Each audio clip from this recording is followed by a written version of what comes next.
Ah, Wags, make them see eye to eye. Hey guys, DB right here, and today I am back with What If Sailor Moon Was in Dragon Ball Z, and this will basically be the finale to this series. Now, don't worry, I will be coming back to do a version covering Dragon Ball Super Broly, and of course Dragon Ball Super Hero, once more fans have actually had an opportunity to see the film. And we'll also be going back and covering all the DBZ movies, doing What If Sailor Moon was in Dragon Ball Z versions of those movies, as well as if you guys want this, for me to go back and do a Dragon Ball GT timeline of What If Sailor Moon was in Dragon Ball Z. So, anyway, something for you guys to think about anyway. And during our little break and waiting for everyone to see the new movie, I'll be finishing up some older What Ifs that I started maybe a couple of years ago that still aren't finished. Alright, so with that, let's get into this. Picking off right where we left off,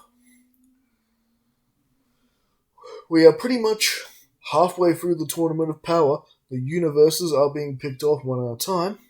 And well, as for Goku, he has been doing his best to battle with Jiren, who Jiren seems to be, at this point in time, pretty much toying with Goku. And well, the battle has gotten fierce and nasty to a point that Goku pretty much has had no choice but to try beat Jiren with the Spirit Bomb. And, well, just like in the anime, the Spirit Bomb fails. However, an awakening this has caused. Goku has achieved Ultra Instinct, and just like in the original, Goku begins cleaning house, being able to defeat other members of the Pride Patrol, and having a more or less equal fight with Jiren, at least until the power-up fails. Meanwhile, Usagi, Neo Queen Serenity, King Endymion, and Saturn and Pluto and of course, along with Venus, who's been eliminated from the tournament, are looking on quite nervously as Jupiter and Mars are struggling to get any footing over Rembrianne and her team.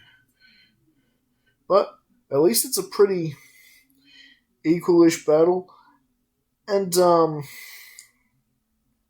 well, the Sailor Starlights are doing the best they can to keep themselves in the fight. Right now, more or less having a battle with Caulifla and Kale.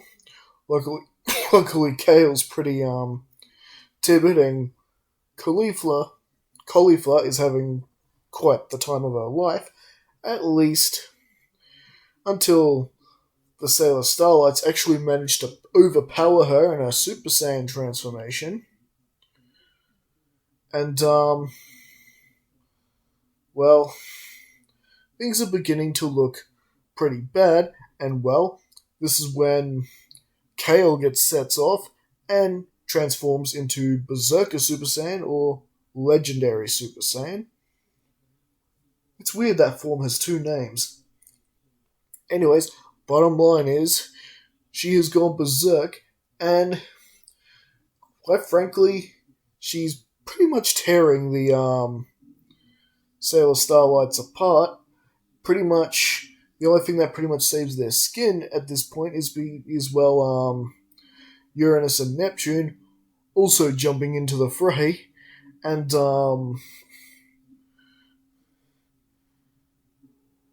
well, yeah. Just luckily, Kale can't seem to hold on to the transformation very long, and ultimately, she's pretty much knocked out by Jiren anyway.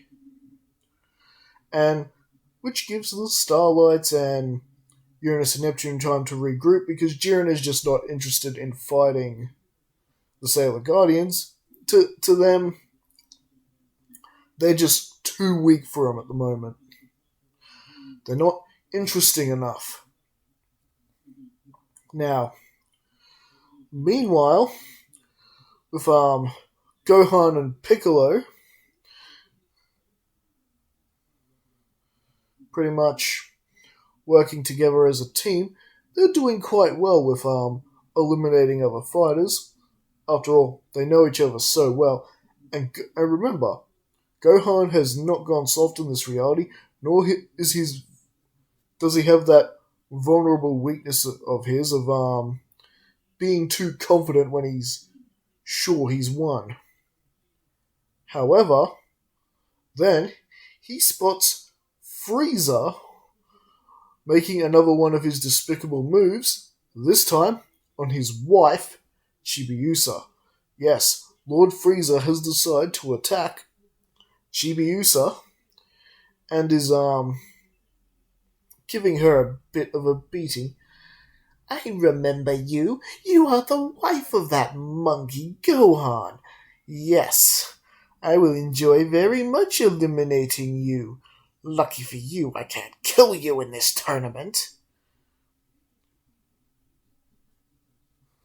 But I guess if you succumb to your wounds after you leave the tournament, I guess that's out of my hands. So Frieza is powering up an attack that is intended to kill, but only kill Chibiusa after she's been eliminated. Gohan sees this immediately and immediately breaks up the two.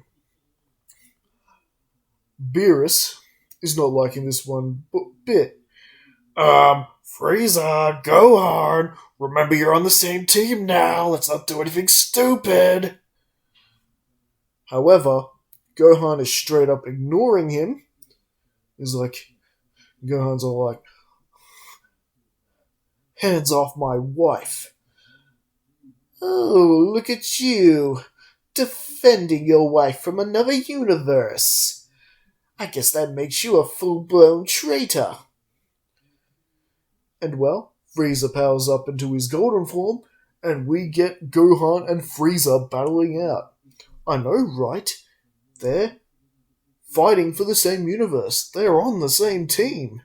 But no, this time negotiations have broken down, and this isn't some stupid act to eliminate someone else. No, they are going at it, and going at it hard.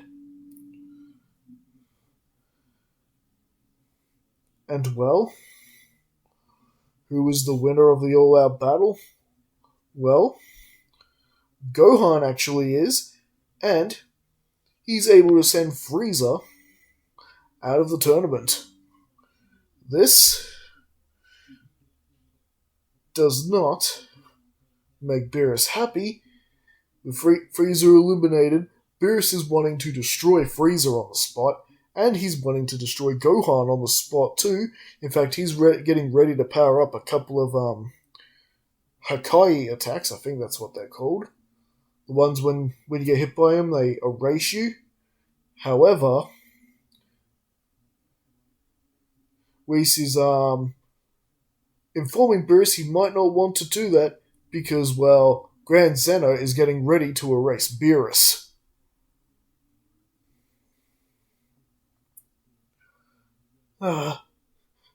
You're right, this was necessary. It's alright, Gohan. Good job, you got rid of the rogue element. Carry on. And so, with that, the tournament pretty much continues. And well, all the remaining Sailor Guardians. So yep, Mercury, Mars, Jupiter, the Starlights, Sailor Uranus, and Neptune are all together now holding their ground, with one more final assault on Repriand's team, who have definitely managed to eliminate quite a few of them, including the Yardratian warrior. It's pretty much down. It's pretty much all of them versus Repriand herself, and the other one who's kind of dressed like a jester. And well, they are using their power of love to make themselves stronger so they can match the Sailor Guardians. And that is sort of gaining level as they're all sort of struggling with a beam struggle at the moment with all their combined powers. And basically then Chibiusa gets between the lot and activates her silver crystal, which pretty much pushes the Sailor Guardians' combined attack, overwhelmingly pushing the rest of I believe that's Universe 2 if I'm not mistaken. I might be wrong. If I'm wrong, leave it in the comments. But yes, they are all thrown out. But as they are erased, they're kind of happy that it was at least the Sailor Guardians who have similar values to them that eliminated them. They can be erased knowing they gave it their all. And well, as for Universes 6, they still got quite a few numbers in there. The two Namekians have been thrown out, and Kaba is pretty good at holding his own. Yep, Kaba's still in it. However, maybe not for very long, as pretty much 17 and 18 managed to get the better of Kaba, throwing him out.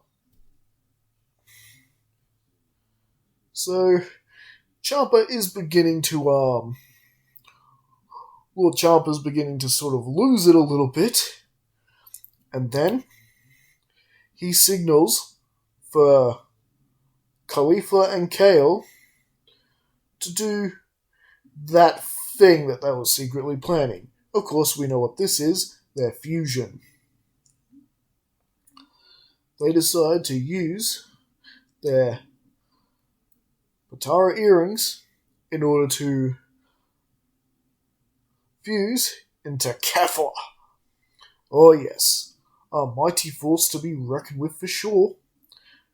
However, surprisingly, Sailor Moon, or rather Neo Queen Serenity, has the answer to this problem.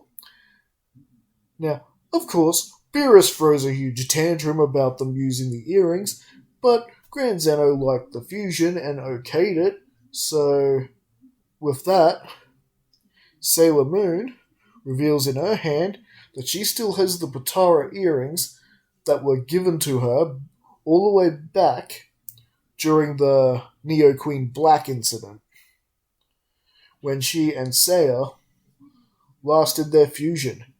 And this time, she throws the two earrings to Mercury and Sailor Starfighter. Wait, DB Roy, why Mercury? Why not Mars and Jupiter? Aren't they better warriors? Yes, but out of all the warriors so far in the Tournament of Power, Mercury has been the one to really shine. As far as most improved warrior is concerned, it is definitely Mercury. Mercury, who's smart, both a strategist, and in the course of this tournament has found her in a warrior. Mercury and Seiya put on the earrings and do a fusion, and we get Sailor Mercury Fighter. Make up. Cue the epic Sailor Starlight's transformation theme because it's just epic. And there we go. And now we've got an all-out battle between Sailor Mercury Fighter and Kefla. And it is quite a brutal battle, none of them really gaining any ground on the other, which is pretty good because, well, this gives Goku a chance to recharge his power once again. And, well, who is actually the stronger force out of the two? Kefla and Kale ultimately proved to be stronger still, in terms of raw power. Yeah, Mercury and Seiya, it's not quite a potent and powerful match that we got with Neo Queen Serenity and Seiya. So, but it's a match in other ways, thanks to having Mercury's brains. Sailor Mercury Fighter knows when to retreat, and with Fighter's skills in battle, she can always just hold her own. However, with Kefla firing this blast, well, it's pretty much up to Goku, who has now once again achieved Ultra Instinct again to get in there and eliminate Cauliflower and Kefla. And pretty much with Cabagon as well, and Piccolo and Gohan beating the two Namekians like they do in the original, that leaves Universe 6 out. And pretty much the rest of the universes that are still there begin falling out and losing, basically in order of the anime, until you've got Jiren's universe against the remaining warriors of Universe 7 and 7.1. Of course, keeping track of the Sailor Guardians and all the characters in 7.1, I did forget to keep track of who's been eliminated from Universe 7. Eventually, Android 18 was thrown out at some point. I can't remember who threw her out in the series, but that's who threw her out. Same with Krillin, Roshi, and Tien.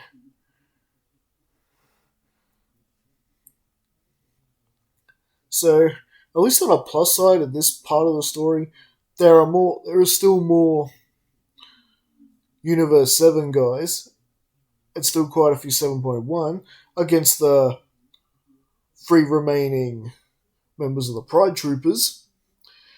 And, well, with Jiren now getting serious within the fight, with one nasty charge, he pretty much throws Piccolo out right then and there. And he begins having a bit of a battle with Sailor Mercury Fighter, well, who unfortunately do not end up getting the better of Jiren. After all, this is Jiren we're talking about. And pretty much as she's being flying off, I forget their names. The Pride Trooper who looks a bit like a purple rabbit. In fact, he kind of looks like he could be related to Beerus. Yeah, that guy pretty much intercepts Mercury Fighter and pretty much insists on fighting Mercury Fighter on his own, and pretty much, well, that's happening. You got Topo, who's pretty much accepted his role as a destroyer, and he's going on that big rampage like he does. And he does actually manage to eliminate both Sailor Mars and Jupiter. And, well, you've got Vegeta along with Uranus and Neptune working together, trying to overpower the giant that is Topo. I think that's his name, Topo. And, well, as for Mercury Sailor Fighter, as well as she was battling with the likes of Kefla, as well as battling with briefly with the likes of Jiren, those last two battles have really taken quite a toll out of her, and unfortunately, the two finally defuse, and unfortunately, they are eliminated too by the Speedster. And it actually takes some teamwork with Gohan and Chibiusa to get rid of the purple Speedster. And, well, pretty much with that, there aren't a whole lot of fighters left. Android 17 is still in there, of course. So pretty much with Topo, and since we still got the three starlights, Uranus and Neptune for 7.1, and Chibiusa, of course. Can't forget Chibiusa. And we have Goku, Vegeta, Gohan, and 17 for the remaining of Universe 7. And pretty much they're dividing their efforts in taking on Topo and Jiren. As we know, the advantage of Android 17 is he doesn't get tired. He can keep going and going until all his energy sources are used up. So that does give him a bit of an advantage in helping out with this battle with Jiren, which, needless to say, with the team that's fighting him at the moment, which is Gohan, Goku, and 17, while everyone else is basically trying to beat Topo. And, well, eventually, once Vegeta finally achieves his new form of Super Saiyan Blue, him, Uranus and Neptune, and with the power of Chibiusa and the Silver Crystal empowering everybody, they are able to overpower Topo and eliminate him from the tournament, making Jiren the last guy from Universe 12. However, he's not pulling his punches with a nasty wave of his power. Uranus and Neptune are sent out of the tournament, and along with Vegeta, after he takes a couple of punches and kicks, and basically he's thrown out of the tournament too. And that pretty much leaves...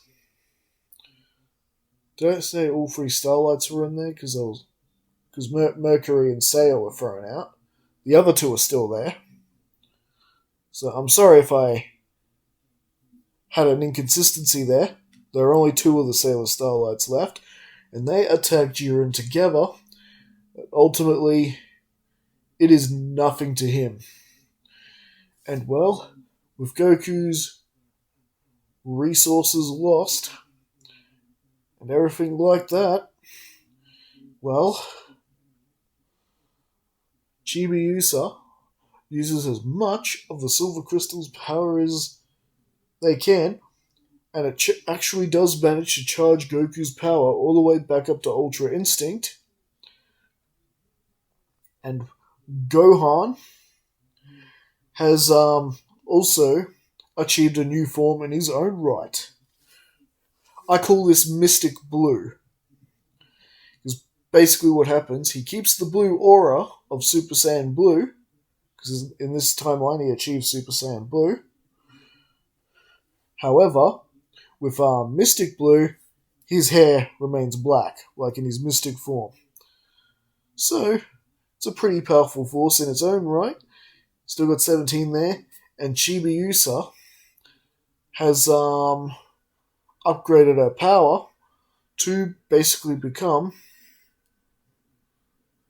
Eternal Sailor Chibiusa, and a lot of them are going at it and attacking Jiren with everything, and it's quite the epic battle. With all of them attacking like this, finally the battle is even with Jiren, and Jiren is having to work really hard to fight everybody off. And I am the mighty Jiren, Goku. You will not defeat me. That wish is going to be mine. I couldn't care less about anything else. You know what Jiren is like. That may be, Jiren, but we're gonna give you everything we've got! Kamehameha! And, yep. Pretty much, you've got husband and wife Gohan and Chibiusa fighting together, Goku and everyone else, and pretty much the collision is just that explosive that lots of people are falling out of the arena. Goku, 17, and Gohan, and finally Jiren leave the tournament, leaving Chibiusa the sole survivor. And yes, Jiren's universe is eliminated, and very briefly, so is Universe 7, very briefly, because, well, with the Super Dragon Balls, Chibiusa does what you'd expect her to do. Please restore all the universes that this tournament has claimed. And the Super Eternal Dragon, or Super Shenron I think they call him, everyone has been restored. Everyone who fought in the tournament, their universes, everyone. And as it turns out, that's how the Grand Zenos wanted it to end anyway. If someone had have stood before the dragon with a selfish wish, Grand Zenos would have eliminated all the universes. So, lucky! And so, with that, everyone is all happy, everyone in all the universes celebrating and feasting, and just glad that they're all alive. Universe 7 and 7.1, if you want to call it that, or now just Universe 7, are all celebrating. Sailor Guardians and all feasting. No one had to die. And of course, little Homaru is still safe. And so, with that pretty much concludes the What If series as far as Dragon Ball Z and Dragon Ball Super is concerned. And like I said, after a little bit of a break, we'll be back to cover the movies. What if Sailor Moon was in Dragon Ball Z, the movie editions? Now, as always, this is where we're leaving things. Do leave your thoughts in the comments. Don't forget to like and subscribe to the channel. And we'll be back again next time. Catch you later.